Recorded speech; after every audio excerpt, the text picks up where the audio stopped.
Hello दोस्तों, मेरा नाम सुशील शर्मा है और मैंने अपना कॉर्पोरेट करियर 16 साल के बाद क्विट कर दिया है दो स्टार्टअप बनाने के लिए।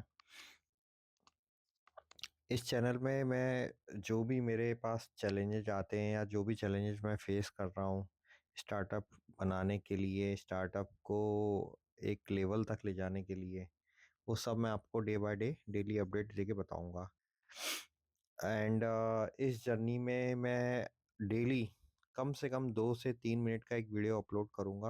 आप लोगों को उस दिन का शेड्यूल, उस दिन की शेयरिंग, उस दिन जो मैं लोगों से मिल रहा हूँ और जहाँ जहाँ भी अपने आप को रजिस्टर करता जा रहा हूँ या जिन जिन जगहों पर मैं कुछ सीखने के लिए जा रहा हूँ, वो सब मैं आपको बताऊँगा। और कॉर्पोरेट करियर अच्छा था, बट जॉब इज़ जॉब। जहाँ आप सो आपको थोड़ा-सा बुरा तब लगता है जब आप इतनी मेहनत करते हो और आपको एप्रिशिएट किया नहीं जाता है उस लेवल पे। मतलब आप देखते हो आस-पास में, तो आपको ऐसा फ़ील होता है कि यार मैं कर क्या रहा हूँ यहाँ पर?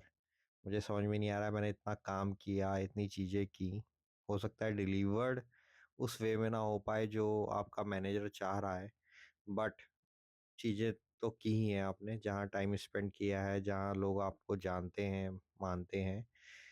उतना सब कुछ होने के बाद भी कभी-कभी आपको ऐसा लगता है कि यार कुछ तो मिसिंग है चीज़ लाइफ में। और इन सब चीज़ों को देखते हुए मुझे लगा कि यार लेट्स टेक अ चांस और एक बार क्विट करके कॉर्पोरेट से एक स्टार्टअप बनाने की कोशिश करते हैं।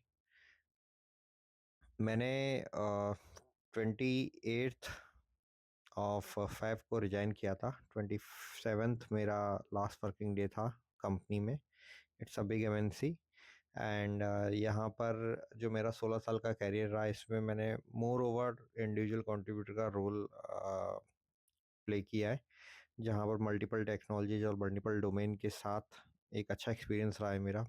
मल्टीपल कंपनीज के साथ, मल्टीपल मैनेजर के साथ काम करने का बहुत सारी चीज़ें सीखी है मैंने और बहुत सारी चीज़ें अब आगे सीखनी है।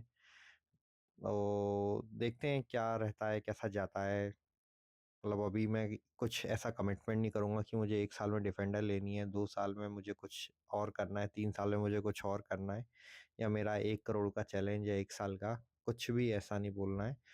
बस मैं ये देखना चाह रहा हूँ कि जब हम शुरू करते हैं, लोग कहते हैं कि कंपनी को स्टार्ट करना एक बच्चे की तरह होती है कंपनी आपकी, कि आपको उसे बहुत ध्यान से पालना-पोसना पड़ता है और उसकी देखभाल उसी तरीके से करनी पड़ती है, केयर एक अच्छे तरीके से करनी पड़ती है।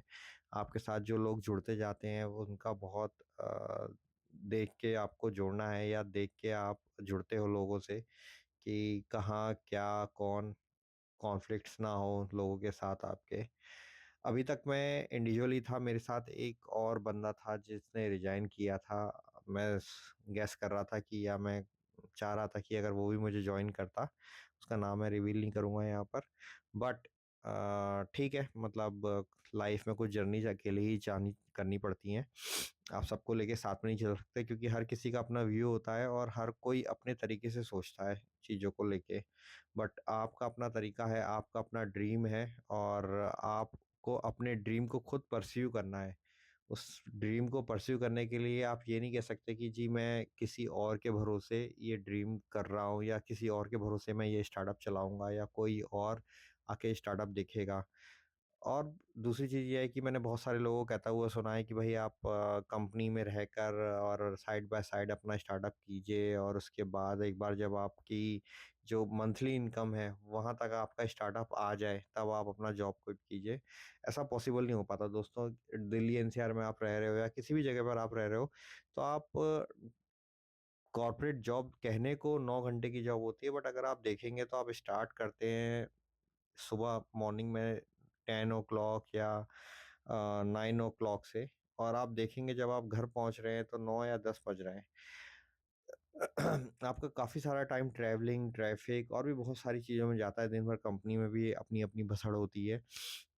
मैनेजर की अपनी बसर चल रही है, बाकी लोगों की अपनी बसर चल रही है, आपके पास जो टास्क है उस टास्क में, उस फ्रेमवर्क में अपनी कहानी चल रही होती है। तो मुझे नहीं लगता कि आप उतना फोकसली अपनी कंपनी या अपनी स्टार्टअप पे ध्यान दे पाते हो, या जो आप करना चाह रहे हो उस पे आप इतना अच्छा फोकस हो पाते हो तो किसी एक चीज़ के लिए। तो उसी पर आपका फोकस होना चाहिए पूरे तरीके से, डेडिकेशन, फोकस, जो भी आप कहना चाहो इसको, कि भाई मुझे ये बस करना है। तो आपको जैसे एक उस तरीके से होता है जैसे आपका कोई एक एग्जाम होता है, तो आप उसके लिए प्रिपरेशन कर रहे हो। सपोज आपका 10th का एग्जाम है, तो 10th के एग्जाम में आपको अच्छे नंबर लाने हैं, तो आप एक पर्टिकुलर रूटीन अपना बना रहे हो, एक पर्टिकुलर तरीके से अपनी स्टडी कर रहे हो। सेम आपको यहाँ पर करना होता है।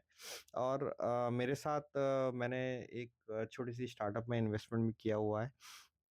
तो मैं जब उन लोगों से मिला, मतलब they are a very young founders, और मतलब बहुत ही यंग एज में उन लोगों ने बहुत सारी चीज़ें जो है की हैं, बहुत सारी चीज़ें ट्राई की हैं, और रिस्क लिया है बहुत बड़ा।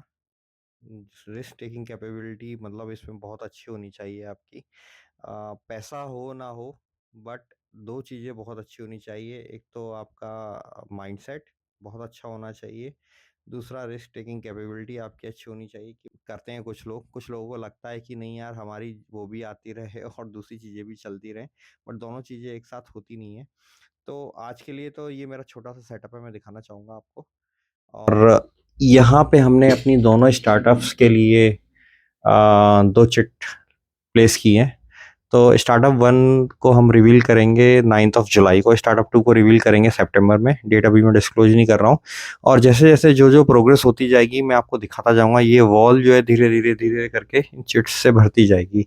और जिस प्रोडक्ट पे हम काम कर रहे हैं बहुत अच्छा प्रोडक्ट है। अभी तक तो मेरे साथ कोई और जुड़ा नहीं है, बट जैसे जैसे लोग जुड़ते जाएंगे उनके बारे में मैं आपको बताता जाऊंगा। और जो स्टार्टअप में जहां मैंने इन्वेस्टमेंट किया है वहां के लोगों से भी मैं आपको इंट्रोड्यूस कराऊंगा। Thank you very much. Good night.